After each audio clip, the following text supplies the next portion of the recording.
Okay mga ka-hunter, day 8 na. Simulan na natin ulit mag waterproofing. Mukhang okay naman to. Ayan, mukha naman ko siyang walang leak. Tapusin natin ito ngayong araw. Medyo mahaba na ang oras natin sa paggawa. Okay, tapusin nyo sana itong video to. Maraming salamat mga ka-hunter.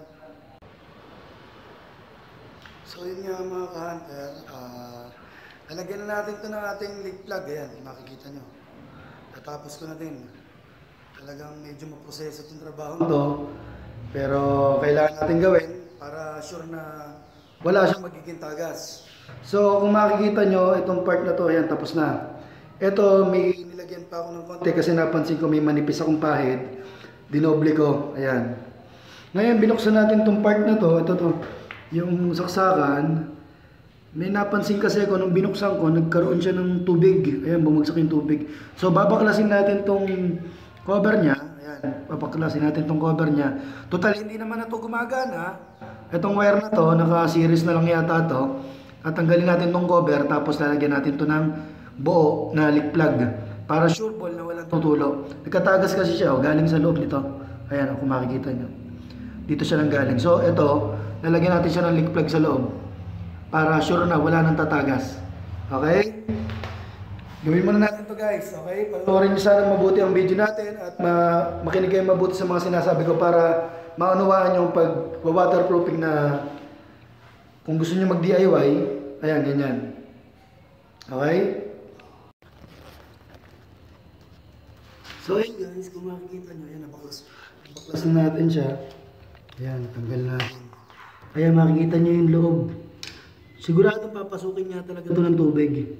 Dahil hindi siya palatada ng maayos. Ayan, puro bato yung nasa loob niya. So wala siyang maayos sa palatada. So ito, lalagyan natin ng leak plug. Itong buong paligid ng box na to. Ngayon, itong sa may wire, lalagyan natin siya ng sealant para sure na wala tayong magiging leak dito, okay? Ayan.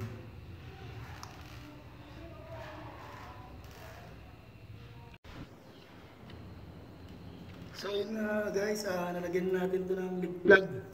Wala nang kawala yung ano niyan, tubig niyan. Solid na yung pagkalagay natin niya sa loob. Yan. Tapos may yung natirang inilagay ko sa iba para mas kumapal pa. Yan. And guys, antayin natin itong matuyo. Dahil hindi natin pwede pagsunurin kagad yung leak plug at ang ating flex crate. Kailangan matuyong-tuyo muna to bago natin isunod yung flex crate.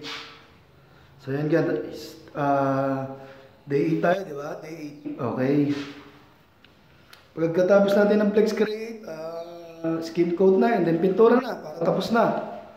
Okay? Yan. Okay guys. Salamat sa panonood ng ating day 8. Sana may natutunan kayo, lalo na importante doon sa part na yun. No? Doon sa part ng may outlet. Kung yung outlet nyo ay gumagana, pwede nyo rin ganyanin. Pero dapat yung outlet na ilalagay nyo, nakalabas na. Hindi na ganitong nakaloob. Ayan. Parang doon sa kabilang kwarto. Yung kabilang kwarto kasi na unang kwarto na ginawa natin, nakalabas ang outlet nun. Hindi katulad nito, nakapasok. Ayan. Okay guys, maraming salamat sa ating day 8 ngayon. Salamat sa panonood. Sana may natutunan kayo at sana makatulong tong video na to. Maraming salamat mga ka-hunter.